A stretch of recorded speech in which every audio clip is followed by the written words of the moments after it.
Hi, and welcome to Confessions from the Home Office. For almost 20 years, I've worked out of my home. I have a marketing consulting company, and it's called Market Momentum. I'm in Greenville, South Carolina, and I started a podcast this year. And each week, I either talk about working from home or a relevant marketing topic, or have other entrepreneurs on so they can share their story about being a business owner and share what they do. So be sure to subscribe and follow wherever you watch your podcast or listen to your podcast, because episodes come out each week and that way you won't miss an episode. So this week, I'm going to take kind of a deep dive into a topic that's really important, and I feel like it plagues many businesses. And I call it the bottle rocket approach to marketing. So years ago, when I first went out on my own, I did some work for a firm in town named Radii, and Jay Kirkman and his wife Mindy own that firm. And Jay taught me a lot about copywriting, and both of them taught me a lot about client management and expectations. And I remember hearing Jay talk about they're just firing off bottle rockets. They just can't fire off bottle rockets. You've got to have a strategy. You've got to have a plan in place. And that description really stuck with me, just because as time has gone on and as I've met clients and talked to them where they are with their marketing journey, so many of them have just been firing off bottle rockets. And so you may know what that means. You think about, have you ever talked to someone, or have you ever been in the situation where you're like, okay, we've got to do something with marketing. We're going to go spend money on TV spots. We're going to go spend money on outdoor. We're going to go spend money on direct mail. And people don't do direct mail as much now, but some still do. And so they just kind of do it. They write the check, they're spending money, they're doing something, so they should see activity. They never really measure it. They get frustrated, they get busy, and everything just kind of fades out and they get frustrated. So by the end of this episode, you're going to know how to transform your marketing from firing off bottle rockets to having a focused strategic program to market your business.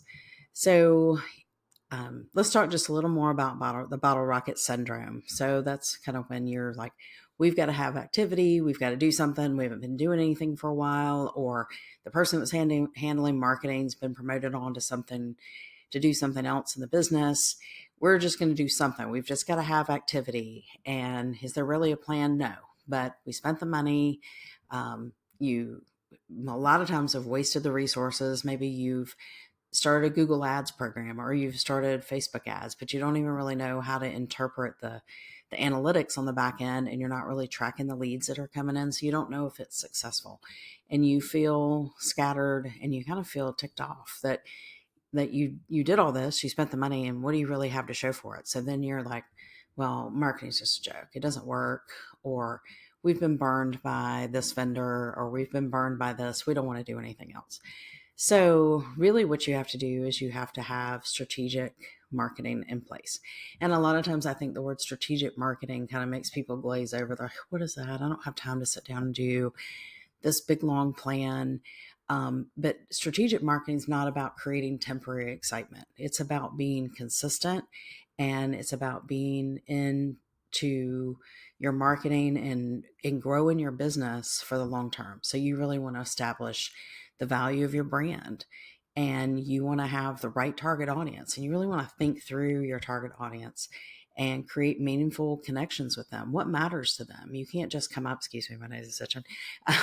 You need to build trust and credibility over time and generate predictable, sustainable growth for your business. So when you're spending the money, you understand why and what you're getting for it. You need to really look at the resources, because every marketing dollar that you spend is important. We don't have just unlimited money to keep spending on marketing. You need to know where your resources are going, what the impact is, eliminate wasteful spending, and you need to invest in things that actually move the needle. Now, we'll stop and say for a minute, I've worked with clients before where we've had a plan and we're doing things, and they take off and go to a conference, or they take off and meet with a small group within their industry, and they come back and say, we need to be doing this, we need to be doing that. I believe all those thoughts are valid, and I think we should look at everything, but I don't believe in just knee-jerk adding things to the mix unless we can see some proof from some other people in the industry, or we really understand what's going to happen with that. I'm not saying just set a plan and work the plan. You can't always do that because the market changes, your customers can change, technology can change. But I really feel like that you have to get a plan in place and really work the plan for a little while. Things just don't happen overnight. And I know I say that a lot, but you really have to have a little bit of patience. So for businesses and individuals, this gets really frustrating. A lot of times they've already written a lot of checks. They've paid a lot of payments. They didn't see anything. And so now they're working on a strategic marketing plan. They're like, oh, I paid for this plan and nothing's happening. It takes a little bit of time. It's an investment. And like I said, it's a marathon. It's not a sprint. So you have to really break the cycle and just hang on and trust and keep monitoring what you're doing and track, and things will start to fall in place. So let's break down how to move in a little more detail and how to move from bottle rockets into something that's a little more laser focused and a strategy. So the first thing that I always say we need to do is an audit or an assessment. And a lot of times I don't even really say those words because, again, people will glaze over and think, oh, we're going to have to sit and listen to a bunch of questions. They're going to go away. They're going to come back with all these boring slides. Basically, all you have to do is, what have you been doing with marketing? And even if that is nothing, that's fine. At least be honest about it. If you have been doing something, what's working, what's not working? And then kind of understand where you are in the market. Are you a leader? Do you have a ton of competition? Are there people you want to be more like? Are there some things you felt like you've done incorrectly that you need to change?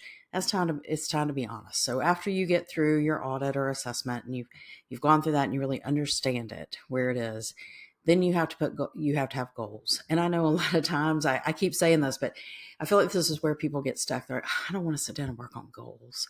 That's boring. Well, no, it's really not. You need to have, where do you want to go with things? If you're going to be spending money on things and you're going to have activities, you've got to be doing it for some reason. What are your goals? Are you wanting to increase sales by 10% next year? Are you wanting to increase the customer retention rates? You're not having to go after as many new customers by a certain percentage.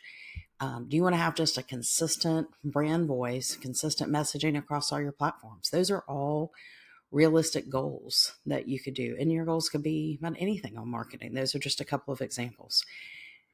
Then we would have to talk about your audience, and you really need to understand them. Like, I know who my best target audience is, the one that will invest, the one that will stay around the longest, what their goals are. So I try to mirror and find other clients like them.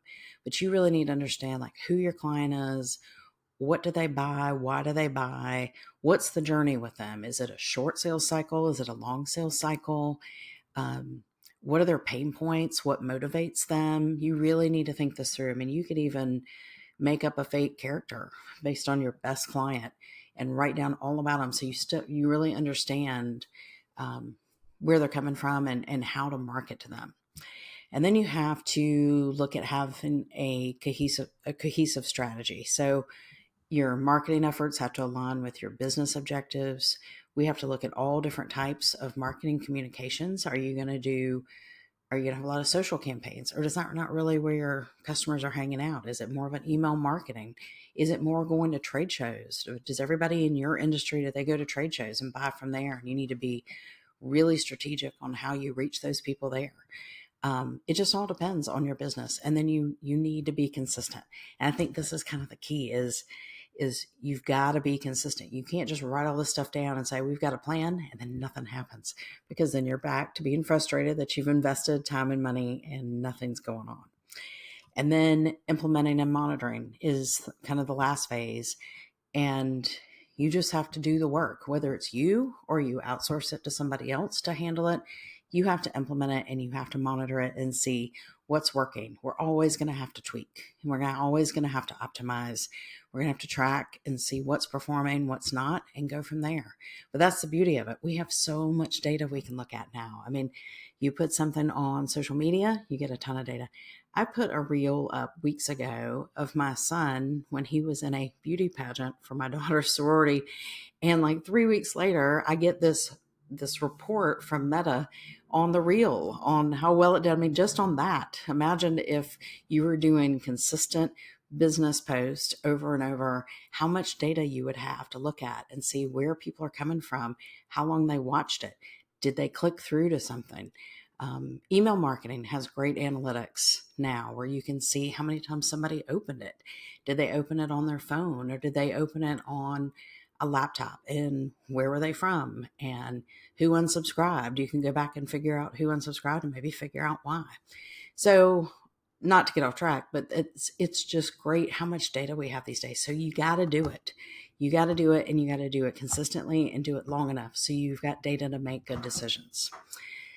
So let's kind of wrap things up and talk about why is strategic marketing important. Marketing is not about who can shout the loudest anymore or cause the biggest stir, because again, that's firing off bottle rockets. That might work for a couple of days, that might work for a week, but then it kind of goes away. I mean, marketing, and think about social media, things are moving so quickly. You get on X, things are moving quickly. You get on Instagram, things are moving quickly. Something that somebody posted 10 minutes ago is old. So you've got to think about building genuine connections. You've got to show real value. You've got to create a compelling story, and you've got to actually solve customers' problems. And I've always said that I will not talk about politics on this podcast, and I'm not going to talk about politics, but I am going to talk about, with this election that we just had, it doesn't matter who you voted for. The candidate that won had the best marketing plan and executed it. It was amazing. I watched the campaigns from a marketing perspective, policy aside, and the one that was planned and the one that was consistent. And when I kept hearing the same messaging over and over, but on different platforms consistently, you started seeing the numbers change. But it wasn't overnight. It took months and months and months. So just think about it. Things aren't quick. If anything was easy, we would all be doing it. You have to get in and really do the work. If you don't have time to do the work, outsource it. That's what all these marketing people are out there for. But you've got to figure out what works for you. Do a little planning on the front end, execute consistently, and then measure. So ditch the bottle rockets, save those for the 4th of July. We'll have plenty of fun with them then, and work on intentional marketing that you execute consistently, and you look at the numbers and figure out what you need to do to make it even better. So I have something that I want you to do, a little bit of homework, and this doesn't take a lot of time. You can do this while you're driving to work or while you're taking a shower in the morning.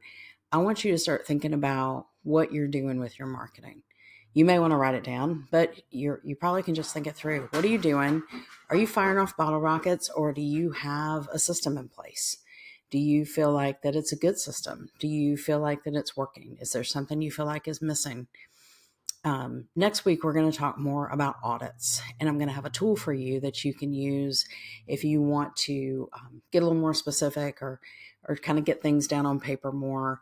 But this will be something that you can do yourself, but I'll walk you through it. So that's it for this episode of Confessions in the Home Office. Again, I hope you will subscribe and follow so you don't miss an episode. Episodes come out every Monday. And hopefully this will help you to start transforming your marketing from chaos to a great solid strategy. Thanks.